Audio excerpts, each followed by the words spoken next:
livre de l'Apocalypse pour couvrir entièrement l'épître de l'église de Thyatire.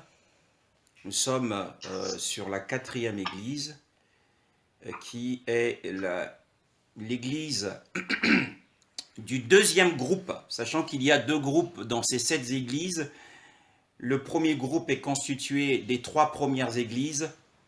Ce sont des églises historiques. Et le 2e groupe est composé des 4 dernières églises. À partir de l'église de Thyatire, Sardes, Philadelphie et Laodicée. Ces 4 dernières églises sont les églises qui resteront jusqu'à l'avènement du Seigneur, puisque à partir de l'église de Thyatire, le Seigneur demande, et c'est ce que nous allons voir au verset 25 de l'Apocalypse chapitre 2, ce que le Seigneur demande à cette église. Verset 25 du chapitre 2 de l'Apocalypse. Frère Dive, si tu peux faire la lecture. Alors, je lis au nom du Seigneur. Oui. Apocalypse 2, verset 25. Oui. Seulement ce que vous avez retenu, retenez-le jusqu'à ce que je vienne. Amen. Amen. Le Seigneur nous demande à l'église de Thyatire, qui signifie sacrifice du parfum, sacrifice incessant, le terme ou l'appellation de l'église de Thyatire. Seulement, dit-il, ce que vous avez, ce que tu as. Et le Seigneur a d'ailleurs dit dans les évangiles, à celui qui a, en donnera, afin qu'il soit dans l'abondance. Mais à celui qui n'a pas, en ôtera même ce qu'il croit avoir. Ce que vous avez, seulement, dit-il, ce que vous avez, gardez-le, retenez-le, gardez-le jalousement, retenez-le en captivité. Jusqu'à quand? La question est à se poser. Jusqu'à quand devons-nous retenir ce quelque chose? La Bible dit, eh bien, retenez-le jusqu'à ce que je vienne, jusqu'à mon prochain retour. Retiens cela. Mais que devons-nous retenir? Que devons-nous retenir? Eh bien, ce qu'il faut retenir jusqu'au retour du Seigneur, ce qu'un chrétien ou une chrétienne, un disciple ou une servante du Seigneur doit retenir, doit garder. C'est ce qui se trouve dans son cœur. D'ailleurs, l'ecclésiaste, le prédicateur, Salomon, nous dit, garde ton cœur plus que toute autre chose, car de lui procèdent les sources de la vie. Garde ton cœur, retiens ce qu'il y a dans ton cœur jusqu'au prochain retour de Yeshua. Le problème, c'est qu'aujourd'hui, nous n'avons pas la capacité de garder tout ce que le Seigneur a déposé dans notre cœur. Certains ont commencé à le faire, mais l'ont perdu le long du chemin. Que devons-nous garder jalousement? Que devons-nous retenir? Eh bien, le verset 19 nous donne les détails. Yeshua dit, je connais tes œuvres, et ton amour, et ton service, et ta foi, et ta patience, et tes dernières œuvres qui sont plus nombreuses que les premières. Et que devons-nous retenir jusqu'à ce que Yeshua vienne nous chercher? jusqu'à ce que nous ayons quitté cette terre, jusqu'à la fin de la course. Et premièrement, c'est l'amour. L'amour, bien-aimé. L'amour pour le Seigneur. L'amour pour le Seigneur. Nous devons avoir cet amour. Beaucoup ont perdu l'amour pour le Seigneur. Ils croient toujours au Seigneur, mais ils n'ont plus en eux cette passion pour Yeshua. Ils l'ont perdu. Nous voyons que dans l'église de Thyatire, leurs dernières œuvres étaient beaucoup plus importantes que les premières. On voit une croissance. Nous l'avons déjà couvert, ce passage. Eh bien, Yeshua nous demande de garder dans notre cœur jusqu'à ce qu'il revienne. Encore une fois, nous disons que c'est la première église des 7 églises à qui le Seigneur promet son retour, annonce son prochain retour. Ce qui signifie que l'église de Thyatire doit demeurer. Nous sommes dans cette figuration, nous sommes dans cette prophétie. Nous devons demeurer dans l'amour pour le Seigneur, parce qu'il a annoncé, parlant de l'eschatologie, des temps de la fin, que l'amour du plus grand nombre, ou la charité du plus grand nombre, se refroidira. Certains n'auront plus la capacité de garder l'amour pour la vérité, mais ils l'auront perdu. Mais que devons-nous garder d'autre? Eh bien, l'amour pour le service. C'est ce que nous sommes en train de faire. Eh bien, le Seigneur sait que nous sommes, le Seigneur sait que nous sommes ses serviteurs. Il dit, je connais ton service. Le service d'adoration que tu me rends, je le connais. Mais ce que je te demande, c'est de garder ce service avec constance. Ne perds pas cet esprit de prière. Le service, le culte, que ce soit la nuit, que ce soit le jour, que ce soit dans des réunions d'église, ne perds pas ce service parce que c'est une alliance. Nous l'avons vu avec l'histoire d'Élia face à Jézabel. Lorsque Élie s'est plaint des fils d'Israël qui avaient abandonné l'alliance. Et quelle était cette alliance?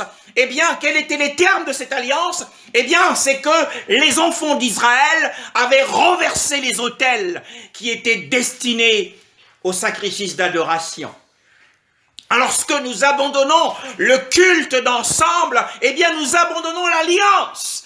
Yeshua dit, retiens le service, retiens le ministère d'adoration.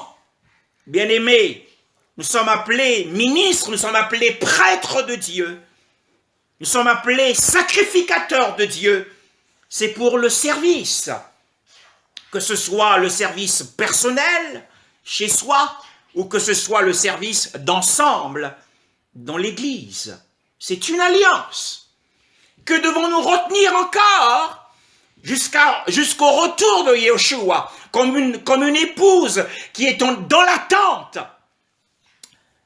de l'arrivée de l'époux.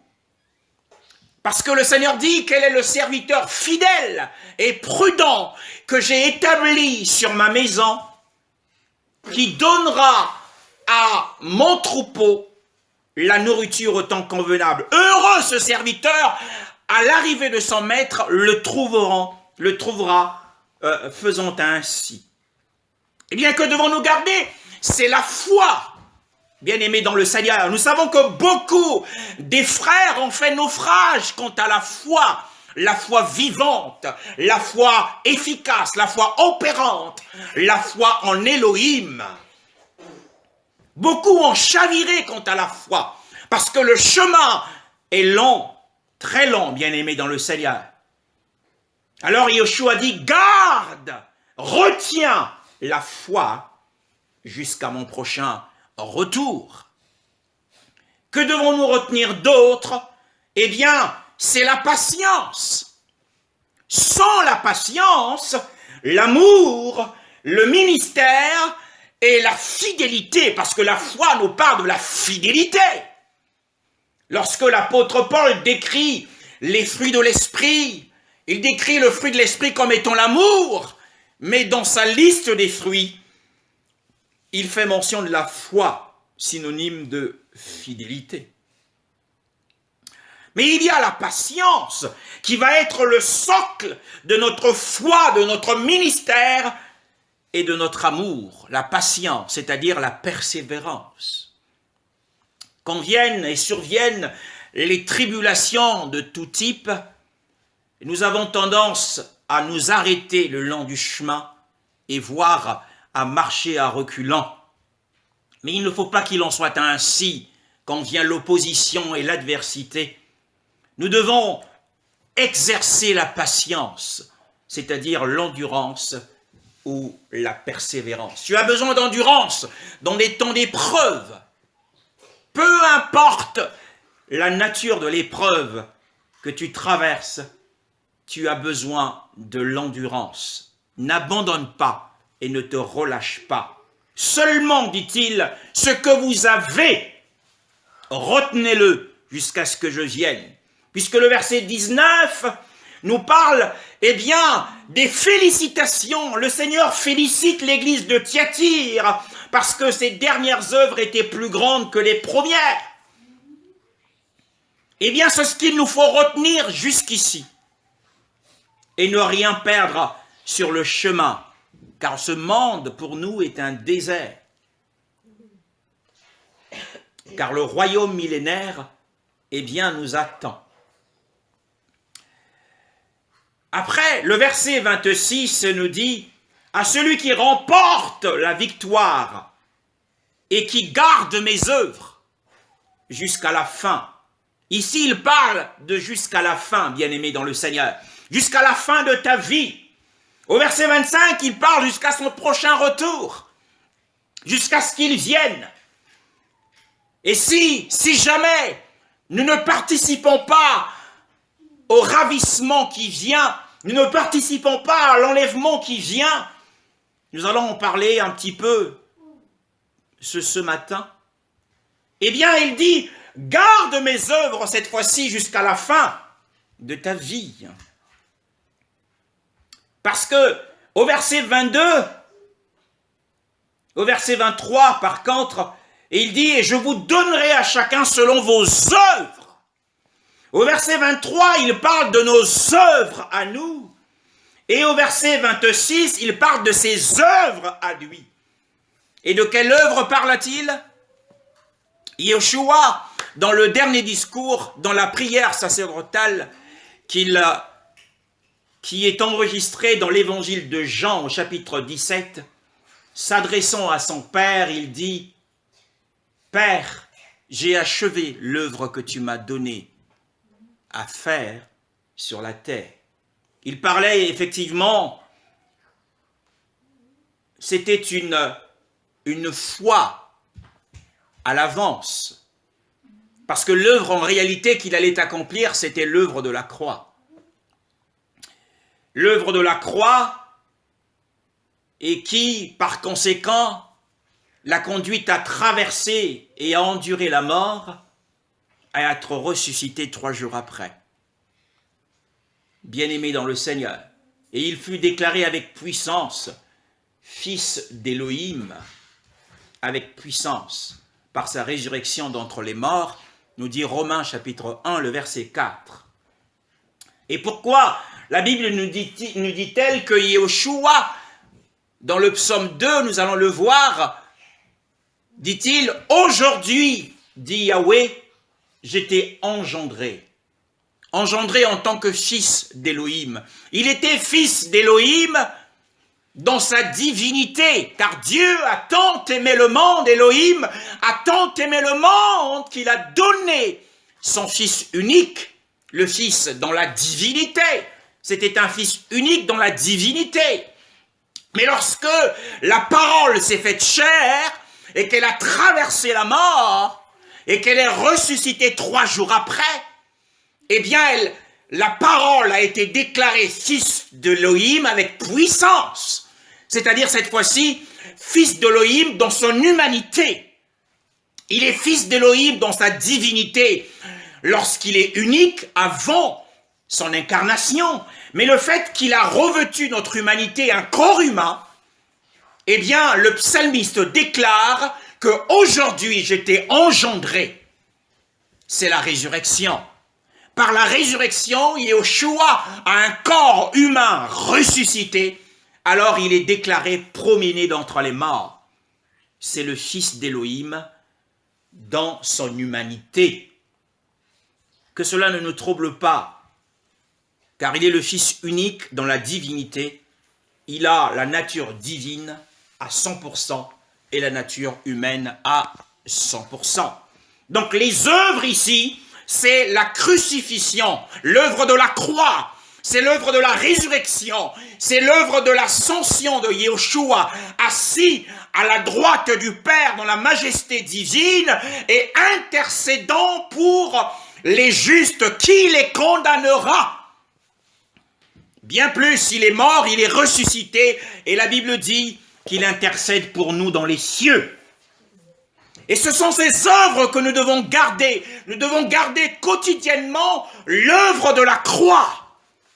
Le message de la croix, le véritable homme de Dieu, la véritable femme de Dieu. C'est une femme qui est passée par l'œuvre de la croix. Bien-aimé dans le Seigneur, lorsqu'un homme veut entreprendre quelque chose sur la terre, cet homme considère d'abord le chemin, les moyens, les plans et les organisations. Un homme veut monter une affaire dans une ville quelconque, eh bien, la première chose que fera cet homme, c'est de faire une étude de marché, une étude de faisabilité. Ça, c'est le concept naturel de l'homme. Il considère d'abord le chemin avant d'entreprendre un projet. Mais c'est le contraire de Dieu. Lorsque Elohim veut entreprendre quelque chose, il ne considère pas le chemin en premier. Ce n'est pas le chemin qu'il considère en premier. Ce ne sont pas les moyens, les plans et les organisations. Ce qu'il recherche en premier, c'est l'homme. Et ce n'est pas n'importe quel homme. Il recherche un homme qui a été traité par la croix. Tu garderas mes œuvres jusqu'à la fin. Lorsque nous sommes traités par la croix, eh bien le Seigneur peut nous utiliser avec puissance. Et si nous gardons l'œuvre de la croix, nous serons utilisés par le Seigneur, hommes, femmes ou jeunes enfants, d'une manière extraordinaire. Eh bien, le niveau de l'œuvre de la croix en nous dépend de l'utilisation du Seigneur pour les vases que nous sommes. Et celui qui remporte la victoire, eh bien, remporter la victoire, c'est sur les enseignements de Jézabel. Nous avons étudié que Jézabel, c'est la femme de Matthieu chapitre 13, le verset 33. Cette femme qui avait pris du levain et qui l'avait introduit dans la pâte jusqu'à ce que la pâte soit levée. En parlant, Yeshua dira, le royaume des cieux est semblable à une femme qui a pris du levain et mis dans la pâte jusqu'à ce que la pâte soit levée. Cette femme, c'est la femme Jézabel d'Apocalypse 2, mais aussi d'Apocalypse 17. Et nous avons reconsidéré les enseignements, plutôt le levain, ce que signifiait le levain, d'après la définition donnée par le Seigneur lui-même. Nous avons dit que le levain, c'était l'enseignement des pharisiens et des sadducéens, comme l'a dit le Seigneur aux disciples. Mais c'était aussi le levain d'Hérode. Et l'apôtre Paul nous dit également que le levain, c'est la malice, la méchanceté, et que nous devons être une Pâque nouvelle, sans levain, car Christ, notre Pâque, a été immolé.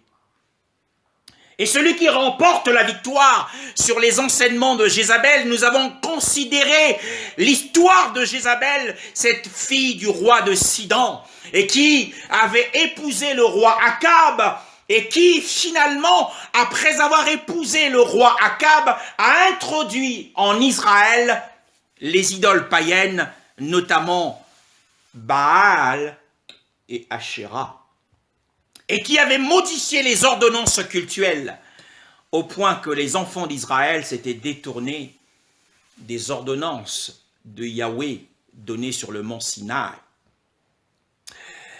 Et celui qui garde mes œuvres jusqu'à la fin, dit-il, je donnerai autorité sur les nations. Il y a un royaume qui vient, bien-aimé dans le Seigneur. Et si nous remportons la victoire sur les enseignements liés à l'idolâtrie et à la fornication, c'est-à-dire à l'union avec le monde, Yeshua considère que l'amour, si nous éprouvons de l'amour pour les choses de ce monde, eh bien nous sommes des adultères et des fornicateurs.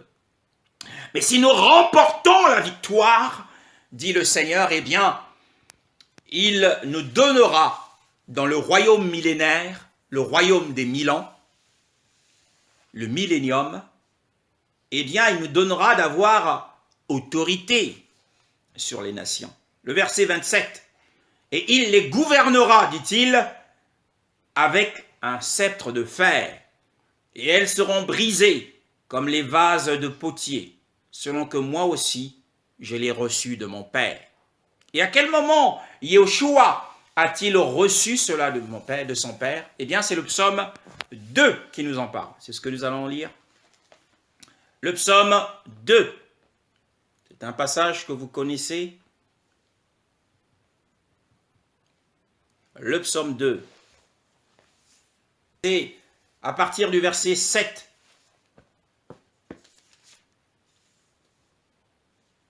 Je vous réciterai cette ordonnance. Yahweh m'a dit, tu es mon fils, je t'ai engendré aujourd'hui. Oui, amen. Donc c'est ce que nous s'il te plaît, avant que tu continues, c'est ce que nous avons essayé de couvrir tout à l'heure. Ici, cette déclaration, tu es mon fils, je t'ai engendré aujourd'hui, parle de la résurrection de Yeshua dans son humanité. Donc il est fils avec la nature humaine, après être ressuscité. Mais avant d'avoir été incarné, il était fils de Dieu dans sa nature divine. Donc aujourd'hui, par de la résurrection. Tu peux poursuivre mon frère. Demande-moi et je te donnerai les nations pour héritage et les extrémités de la terre pour possession. Tu les briseras avec un sceptre de fer et tu les mettras en pièces comme un vase de potier. Maintenant, vois, ayez de l'intelligence, juge de la terre, recevez instruction. Servez Yahweh avec crainte et réjouissez-vous avec tremblement. Donnez un baiser au fils de peur qu'il ne s'irrite et que vous ne périssiez dans cette conduite quand sa colère s'embrasera promptement. Heureux tous ceux qui se confient en lui. Amen. Amen. Amen. Donc l'expression « donner un baiser au Fils », c'est un baiser d'amour, c'est-à-dire c'est aimer le Seigneur. Avoir de l'amour pour Yeshua. Et ici, le verset 8, il est dit « Demande-moi », c'est le Père qui s'adresse au Fils, « Demande-moi et je te donnerai les nations pour héritage et les extrémités de la terre pour possession. » Alors, tu les briseras avec un sceptre de fer et tu les mettras en pièces comme un vase de potier. Donc, on voit que ce passage rejoint la première promesse qui est faite au vainqueur dans l'église de Thyatire. Ici, le Seigneur, le Père, a dit à son Fils, « Demande-moi, fais-moi cette demande, et je te donnerai les nations pour héritage. » Les nations pour héritage, c'est pendant le royaume des 1000 ans.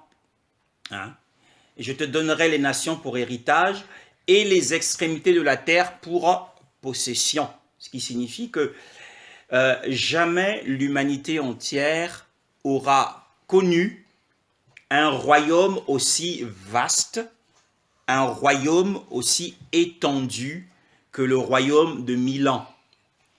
C'est-à-dire que le Seigneur aura un contrôle total sur toutes les nations de la terre. Le royaume millénaire englobe les 200 pays du monde actuellement.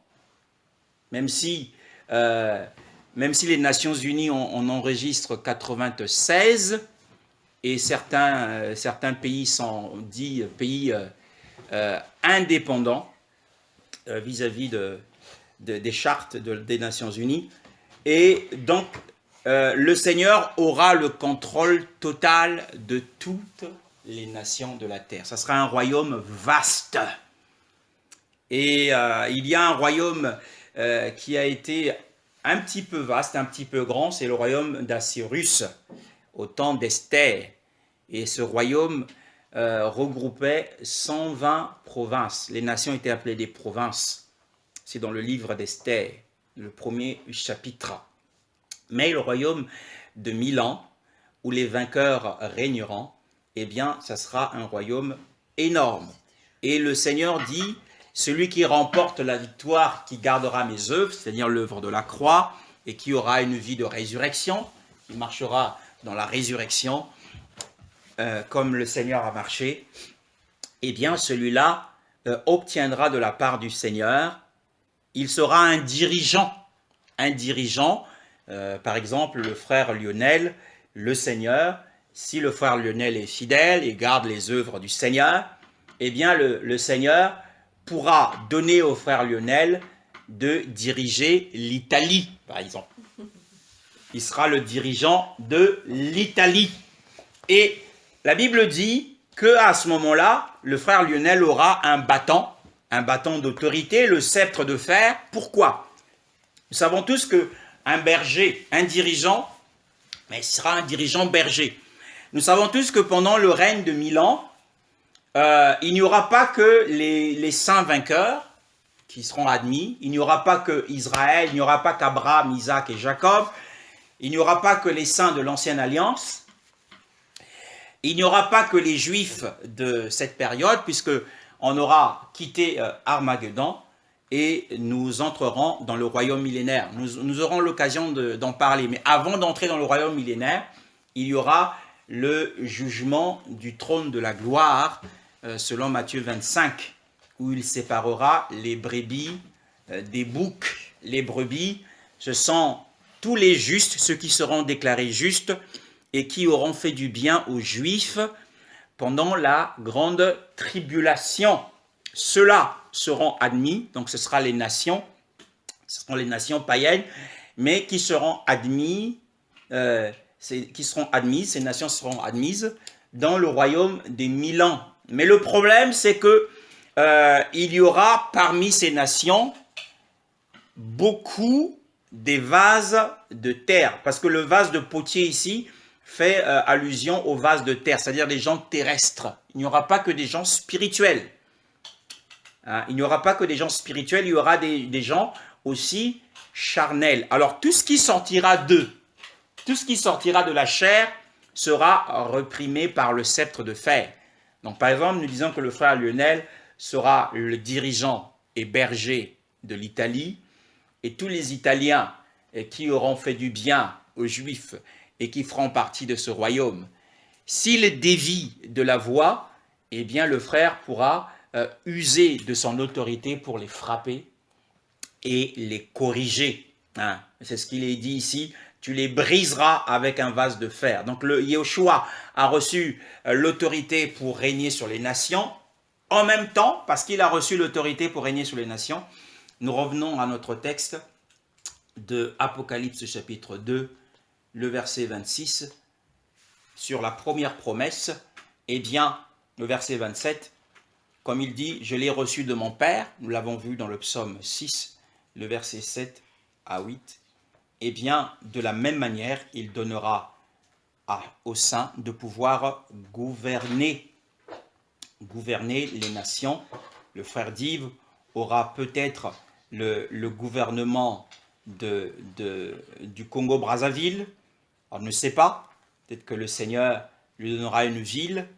Et peut-être que moi, j'aurai aussi une ville, puisque l'évangile de Luc nous parle d'être établis sur des villes. Donc certains seront établis sur des villes, d'autres seront établis carrément sur des nations entières. Et ça va dépendre effectivement de la profondeur de notre relation avec le Seigneur et jusqu'où nous sommes allés aussi loin avec Elohim.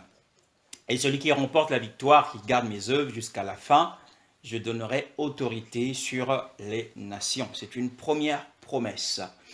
Et donc, qui est suivie de l'autorité avec un sceptre de fer pour briser les vases de potier. Les vases de potier, encore une fois, ce sont des croyants pécheurs, pourvu qu'ils se tiennent bien, qu'ils soient obéissants. Sinon, eh bien, il y aura de la réprimande. Il y aura une forme de répression. Et le verset 28, c'est le verset, l'un des versets le plus important de cette épître. Le verset 28, frère Dive, le verset 28, c'est le cœur du message. Le verset 28, frère Dive. Verset 28. Oui. De l'Apocalypse 2. Oui. Toujours. Ok. Amen. Verset 28. Et je lui donnerai l'étoile du matin. Amen. Amen. C'est la deuxième promesse. La première promesse, c'est l'exercice de l'autorité sur les nations avec un sceptre de fer pour briser les vases de potier. Nous sommes des vases d'or, nous sommes les vases d'honneur. Mais les vases de potier, ce sont les pécheurs qui ont fait du bien et qui feront partie du royaume millénaire. Il n'y aura pas que des gens spirituels. Alors, et ici le verset 28, c'est la deuxième promesse. Et je lui donnerai l'étoile du matin. Qu'est-ce que c'est l'étoile du matin? Apocalypse 22. Apocalypse 22, le verset 16. Apocalypse 22, qu'est-ce que c'est que l'étoile du matin?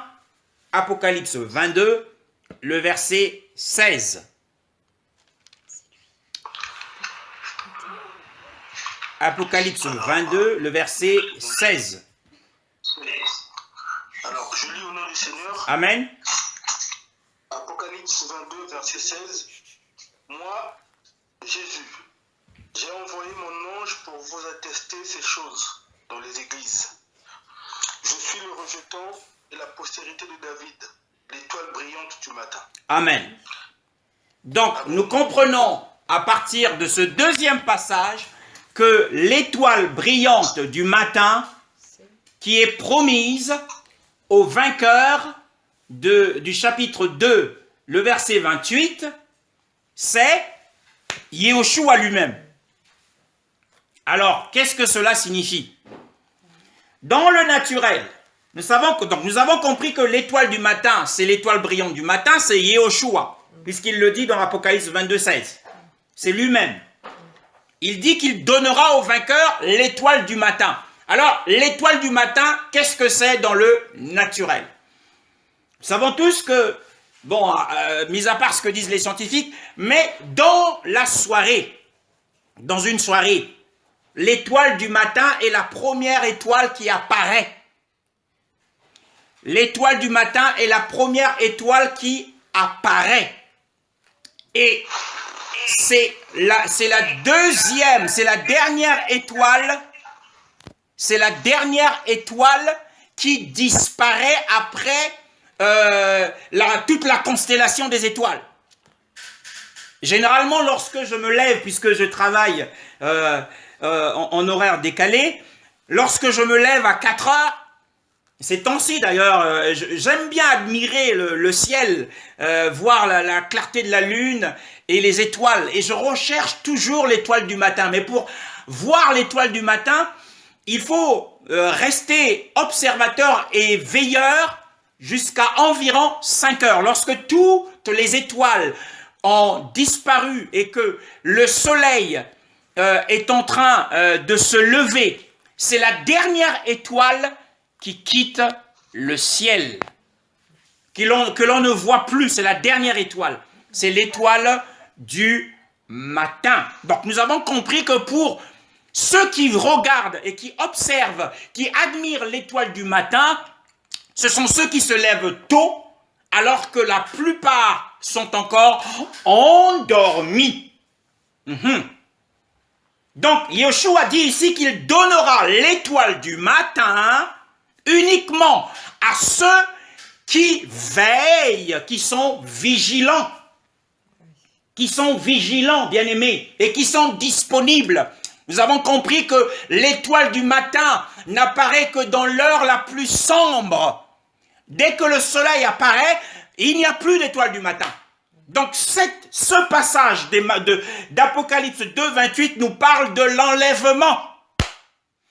L'enlèvement ne sera donné qu'à ceux qui veillent et qui sont disponibles. D'ailleurs, Matthieu 24 nous parle de la vigilance et de la disponibilité dans la vie chrétienne.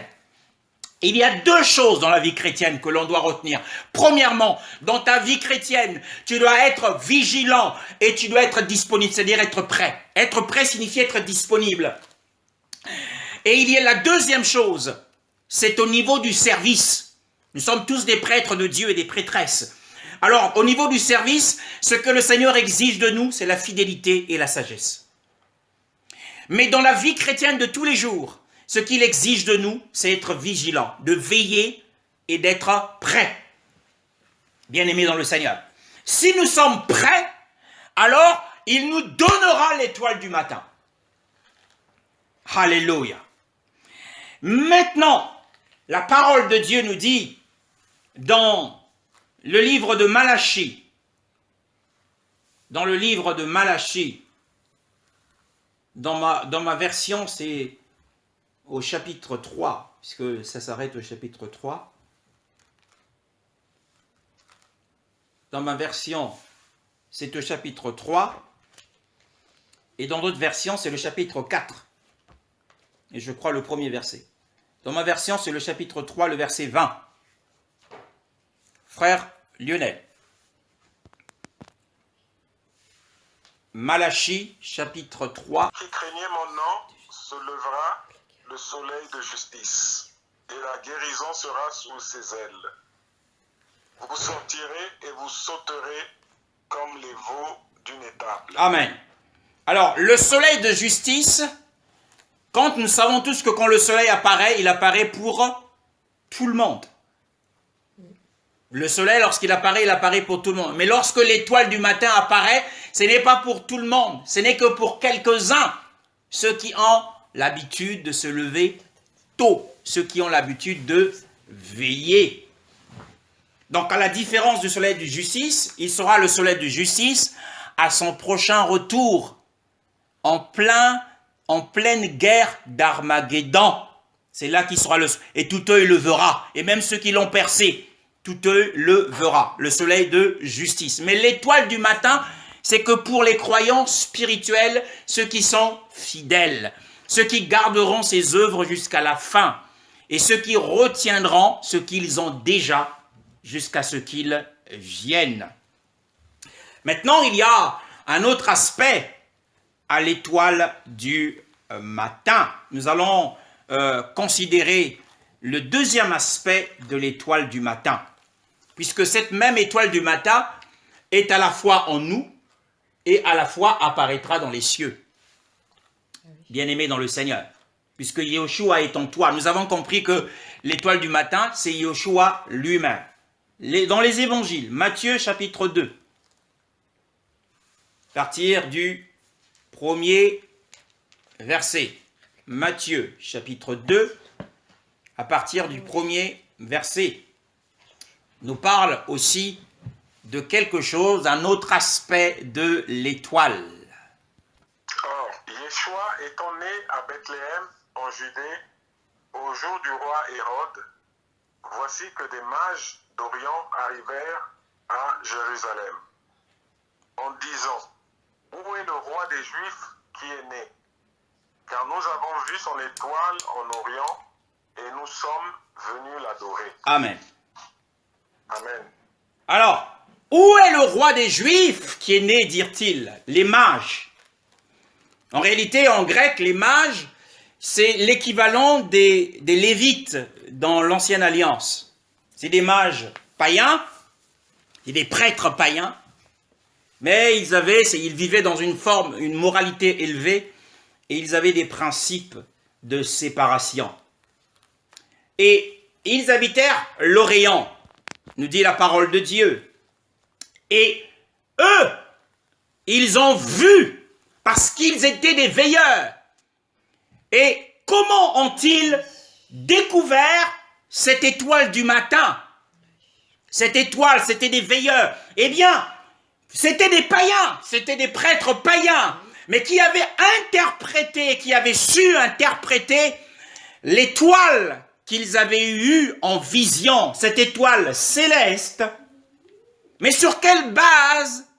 Eh bien, c'est sur la base d'une parole prophétique. D'une parole prophétique que nous retrouvons dans le livre de Nombres. Le livre de Nombres, c'est dans la Torah. Nombres chapitre 24. La Bible nous parle de quelque chose d'important à propos d'un prophète. Nous avons déjà étudié la question du prophète Balaam, qui est le premier prophète dans la Bible à avoir gagné de l'argent sur les dons du Saint-Esprit. Nous avons parlé de l'enseignement de Balaam dans une des églises précédentes.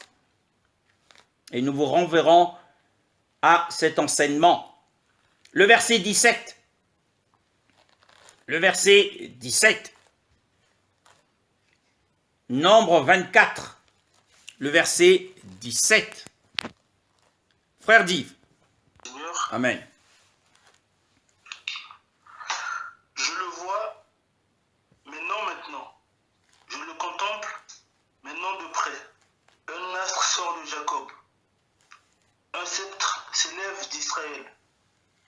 Il perce les flancs de Moab. Et il abat tous les enfants de Seth. Amen. Amen. Dans ma version, il est dit « je le vois ». Donc j'ai une vision, mais non pas maintenant. Je le regarde, dit-il, je l'observe, non pas de près. Une étoile est sortie de Jacob, et un sceptre s'est élevé d'Israël. Alors, c'est la prophétie, la parole, c'est la parole prophétique qu'avait libéré le prophète Balaam, puisque l'apôtre Pierre l'appelle le prophète. Le prophète Balaam avait libéré une prophétie et éclairé les mages, les prêtres de l'Orient, éclairé par la parole prophétique.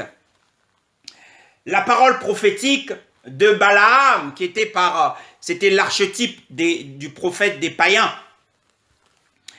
Et nous revenons dans notre texte de l'évangile de Matthieu, chapitre 2, le verset 3. Oh, et la Bible dit que où est le roi des Juifs, car nous avons vu son étoile en Orient.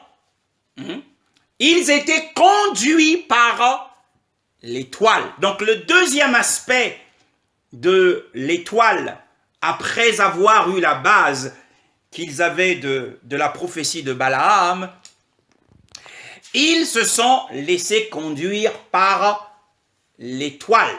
Ils ont en réalité eu la révélation, bien-aimés dans le Seigneur. La révélation. Nous avons des leçons à apprendre de ce dossier. Eh bien, nous avons vu son étoile en Orient et nous sommes venus pour l'adorer. Et la Bible nous dit que, or, Yeshua étant né à Bethléem en Judée, au jour du roi Hérode, voici que des mages d'Orient arrivèrent, non pas à Bethléem, mais à Jérusalem. Jérusalem. Ah, il y a visiblement un problème de paramétrage du GPS. Leur GPS a été mal paramétré. Or, Yeshua étant né à Bethléem, en Judée, les mages, après avoir interprété à leur façon déjà de la bonne manière ce qu'était l'étoile du matin, que c'était Yehoshua, que Yehoshua était né. Ils avaient compris à la lumière de la parole prophétique de Balaam et de l'interprétation de la vision qu'ils avaient reçue, puisque c'était des gens qui étaient en attente et qui avaient un cœur pour le Seigneur. Voilà ce qu'il faut. Si nous voulons voir l'étoile du matin, si nous voulons participer à l'enlèvement de l'Église, il nous faut être des chercheurs comme ces mages, et il nous faut ensuite non seulement être des chercheurs, et comment cherchons-nous, mais aussi nous devons avoir l'amour pour le Mashiach, l'amour pour le Seigneur. Bien-aimés dans le Seigneur.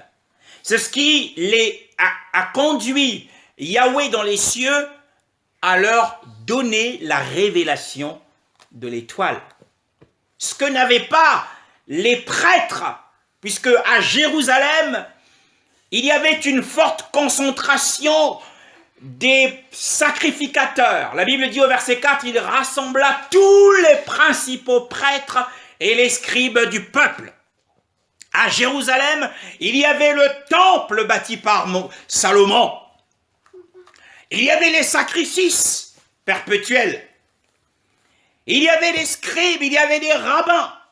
Il y avait des gens instruits. Les scribes, c'était des gens instruits dans le Tanakh, la Torah, bien-aimés dans le Seigneur. Mais eux, puisqu'ils étaient religieux, pourtant, à la période même de l'histoire où est né Yehoshua, il s'était passé 430 ans après la prophétie de Malachi. Israël était dans une période d'occupation. Et c'était une période sombre.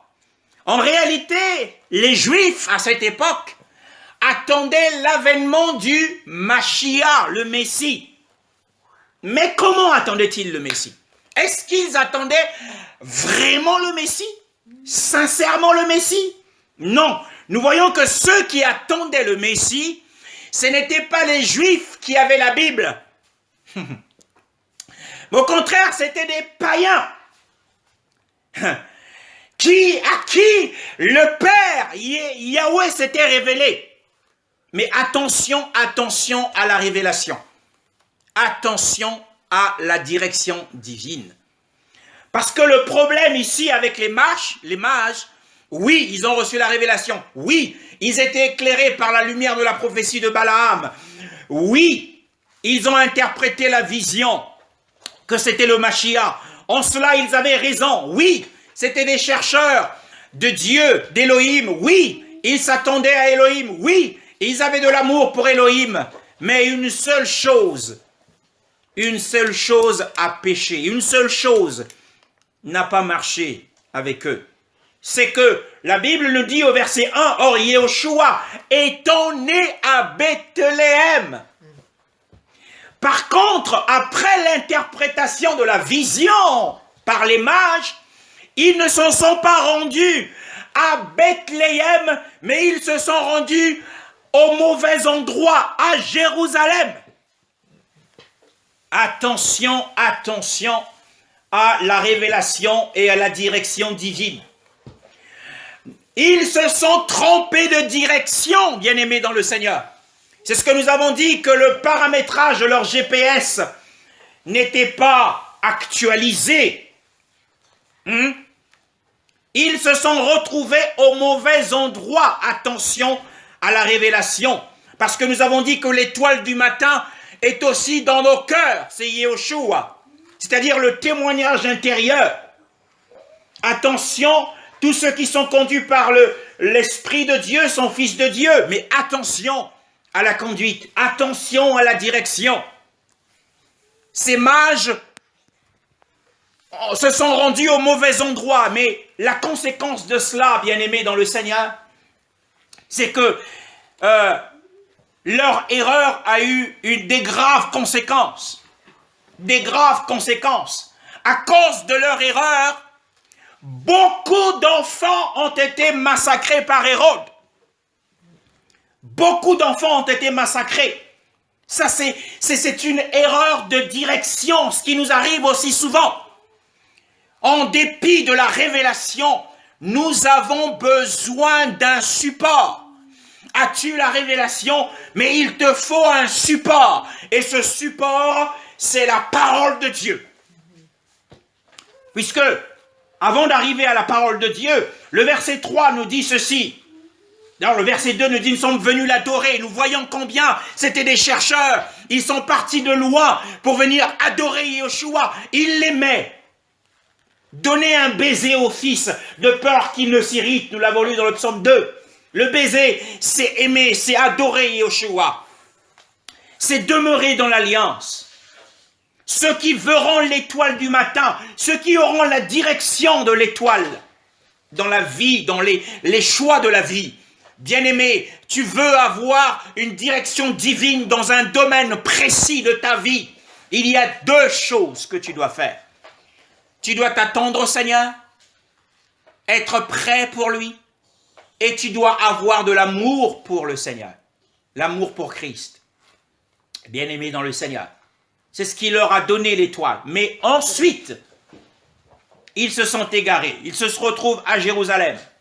Et le problème, c'est que le verset 3 nous dit, mais Hérode, le roi Hérode, ayant entendu cela, fut troublé, et tout Jérusalem avec lui.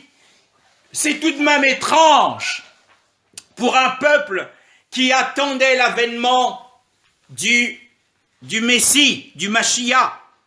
C'est étrange, alors qu'ils étaient sous occupation. Cela ne nous surprend pas que le roi Hérode fût troublé, puisqu'il y voit un opposant et un concurrent. On nous parle d'un roi, et lui il est roi aussi. Et il craint pour sa place, et il craint pour la place de ses fils. Mais Jérusalem, dans Jérusalem, il y avait des prêtres, il y avait des souverains sacrificateurs, et qui exerçaient le ministère selon leur classe.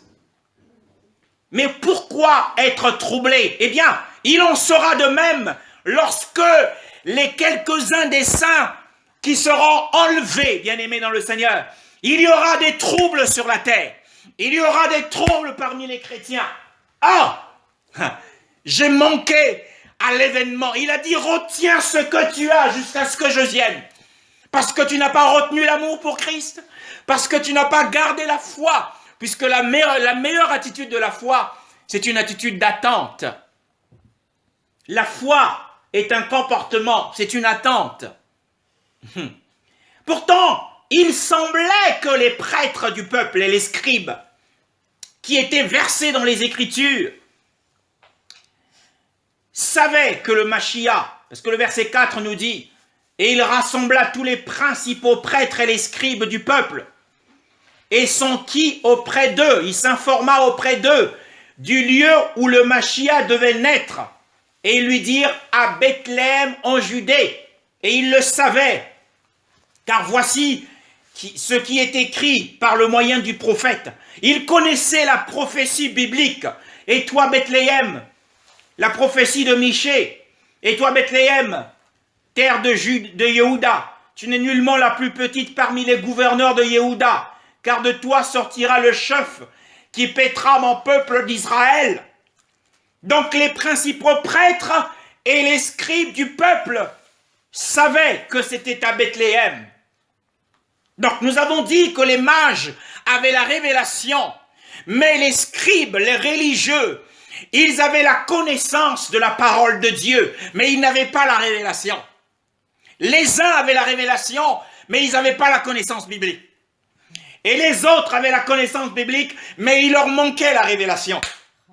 Ceux qui avaient la révélation sont venus malencontreusement à Jérusalem.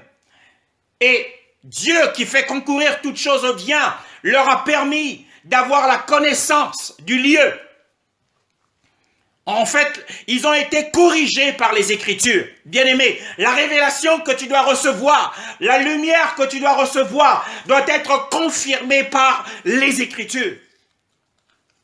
Bien-aimé dans le Seigneur, ne prends pas toute révélation comme une parole de Dieu. La révélation que tu dois recevoir doit être conforme à la parole de Dieu. Pourtant, ce que les mages avaient reçu, ce qu'ils avaient vu, était conforme aux Écritures. Mais cela n'a pas conduit les scribes et les prêtres. Nous sommes aussi des prêtres de Dieu. Il a fait de nous un royaume des prêtres pour Dieu. Les prêtres n'ont pas eu la présence d'esprit de suivre les mages et d'aller vérifier par eux-mêmes à Bethléem. Ils sont restés à Jérusalem avec leurs troubles. Ce qui signifie, bien-aimés dans le Seigneur, que la majorité des croyants ne s'attendent pas à l'avènement du Seigneur. Ils ne sont pas prêts, ils ne veulent pas que Yeshua revienne maintenant. Certains prient même que Yeshua ne revienne pas maintenant parce qu'ils ont des affaires louches à faire. Qu'il reste d'abord là-bas. On a des choses à faire ici. Puisqu'ils savent que les églises sont devenues des entreprises. Ils peuvent gagner de l'argent. Donc, il prie que le Seigneur retarde son avènement. Donc, nous voyons que les prêtres ici, même s'ils s'attendaient d'une certaine façon, de façon formelle, à l'avènement du Seigneur, mais dans leur véritable cœur, ils ne s'attendaient pas à l'avènement du Seigneur. Pourtant, le Seigneur était là. Donc, on voit combien Israël l'a rejeté. Il est venu vers les siens, et les siens ne l'ont pas reçu. Mais le Seigneur s'est révélé à des gens, à des païens, à des mages, des prêtres païens. Hein? Frères dans le Seigneur, attention, attention. Le verset 7 nous dit, alors Hérode, ayant appelé secrètement les mages, s'enquit soigneusement auprès d'eux, du temps où l'étoile était apparue, l'étoile du matin, qui est Yeshua. Et il les envoya à Bethléem en disant, allez, informez-vous précisément sur l'enfant, et quand vous l'aurez trouvé, faites-le moi savoir, afin que j'aille moi aussi l'adorer. Et le verset 9, et ayant entendu le roi, il partit sur la base des Écritures. Et voici l'étoile qu'ils avaient vue en Orient. En fait, ils n'ont vu l'étoile qu'en Orient, mais ils ont compris, sur la base de la prophétie de Balaam, que cette étoile, c'était Yeshua. Ils se sont dit que c'est en Israël. Dans leur conception naturelle, ils se sont dit, puisqu'il est le roi des Juifs, eh bien, naturellement, un roi habite dans une capitale. Et que, donc, pour eux, dans leur conception naturelle, ils se sont rendus à Jérusalem. C'est leur conception naturelle qui les a conduits à Jérusalem. Mais sauf que c'était une grave erreur. Et à cause d'eux, il y a eu ce génocide sur les enfants en Israël. Et que Yeshua a failli se faire tuer à cause d'une mauvaise direction. Et le verset 9, maintenant éclairé par la Bible, encadré par la parole de Dieu, le verset 9 nous dit, et voici, l'étoile qu'ils avaient vue en Orient allait devant eux, jusqu'à ce qu'elle vint s'arrêter au-dessus de l'endroit où était l'enfant. Donc nous voyons que il y a un principe biblique que l'on doit retenir. Frère, c'est qu'ils ont vu, le verset 2 nous dit, car nous avons vu son étoile en Orient. Et lorsqu'ils ont quitté Jérusalem au verset 9, et voici l'étoile qu'ils avaient vue en Orient est réapparue. C'est la deuxième vision qu'ils ont eue. À la première vision, ils ont conclu que le roi était né. Mais pour eux, comme un roi naît toujours dans une ville capitale et doit diriger la capitale, ils se sont rendus à Jérusalem où il y avait le temple. Ils se sont dit que c'est à Jérusalem, c'est dans le temple qu'ils allaient l'adorer. Que le roi se trouvait sans doute dans le temple à Jérusalem, temple de Salomon. Mais c'était une conception naturelle. Alors attention à la révélation. Lorsque tu as une première révélation, fais-la vérifier par la Bible, par la parole de Dieu. Ensuite, attend une deuxième révélation. C'est un principe biblique.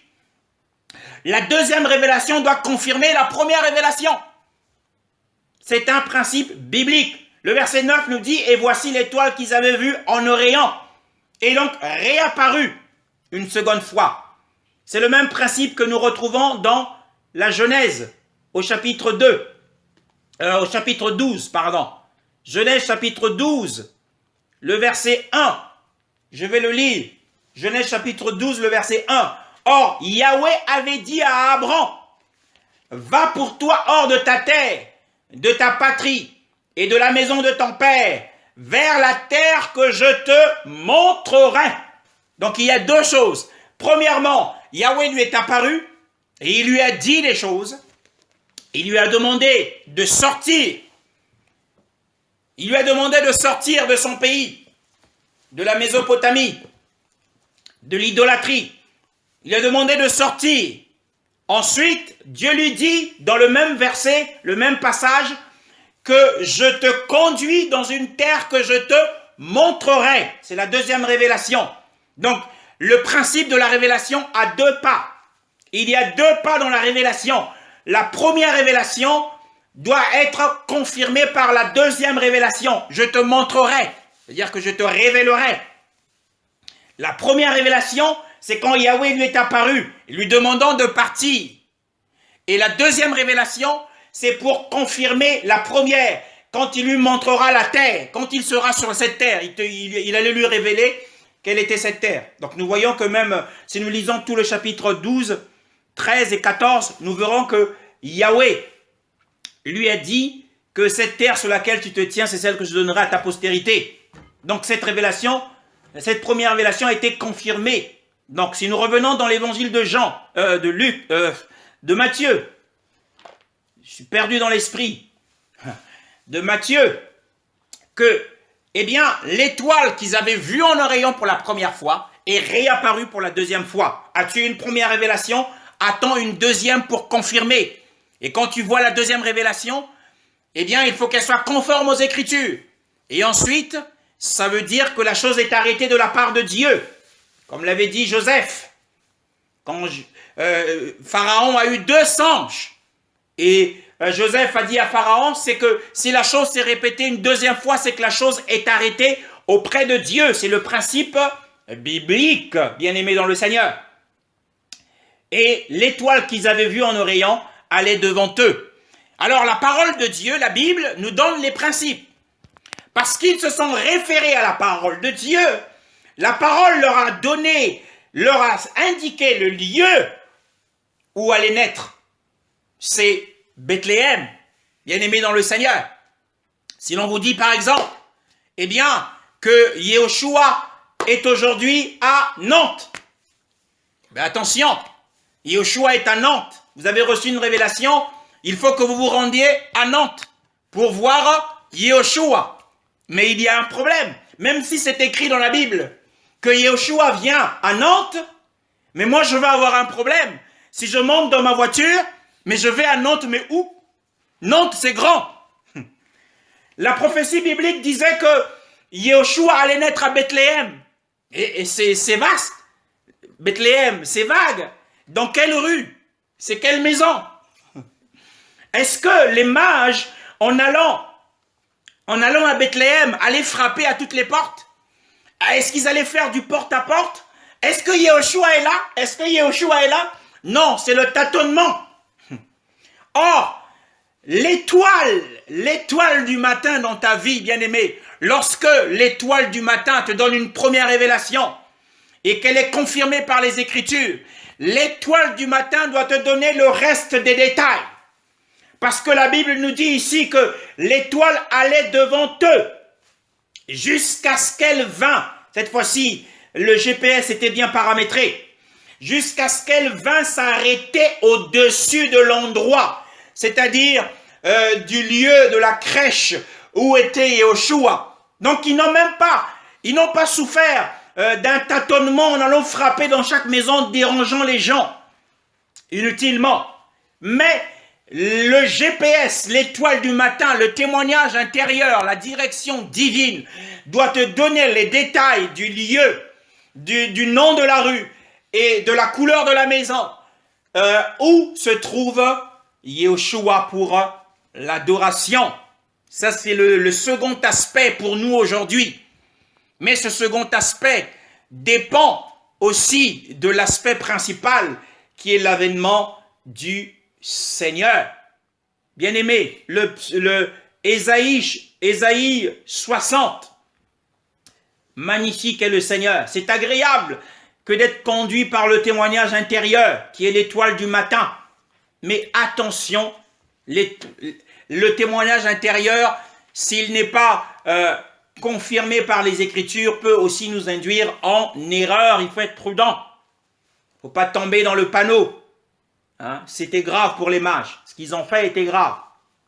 Ils ont marché selon leur conception, leur intelligence. Ils ont utilisé leur intelligence pour comprendre le témoignage. Ils n'ont pas interrogé le Seigneur, qui aurait pu leur dire que ce n'est pas à Jérusalem, n'y allez pas. Parce qu'à cause de vous, à cause de cette révélation, les enfants vont être massacrés. Ésaïe 60, le verset 4, le verset 3 plutôt. 3 à 4. Frère Lionel. Marche à ta lumière et des rois à la splendeur qui se lève sur toi. Lève tes yeux alentour et regarde. Ils se rassemblent tous, ils viennent vers toi. Tes fils viennent de loin et tes filles sont portées sur le côté. Amen. Donc nous voyons que les nations, pardon, merci frère, nous voyons que les nations marchent à la lumière. Marcher à la lumière ici, c'est la lumière de l'étoile. Hein, parce que les ténèbres couvrent la terre. Bien-aimés, si le Seigneur nous ouvre les yeux dans notre environnement, dans l'environnement où nous sommes, eh bien nous verrons que... oui, si le Seigneur nous ouvre les yeux, et dans notre environnement, nous verrons que spirituellement, nous sommes plongés dans les ténèbres les plus épaisses. Vraiment, je prie que le Seigneur nous ouvre les yeux pour voir dans quel monde on est. Tout est obscurité les plus épaisses autour de nous. Hein? Et ces ténèbres sont un jugement sur les nations, puisque le Seigneur a utilisé les ténèbres pour juger l'Égypte. Il y avait des ténèbres épaisses en Égypte, alors que les fils d'Israël étaient dans la lumière. Donc, marcher selon la lumière de l'étoile, c'est être conduit par le témoignage intérieur. Hein, bien-aimé dans le ciel. Les nations marchent à ta lumière et des rois à la splendeur qui se lève sur toi. 2 Pierre 1, le verset 19. Un autre texte qui nous parle de la même chose. 2 Pierre, l'épître de Pierre, la deuxième épître de Pierre, au chapitre 1, le verset 19. Pétros, verset 19.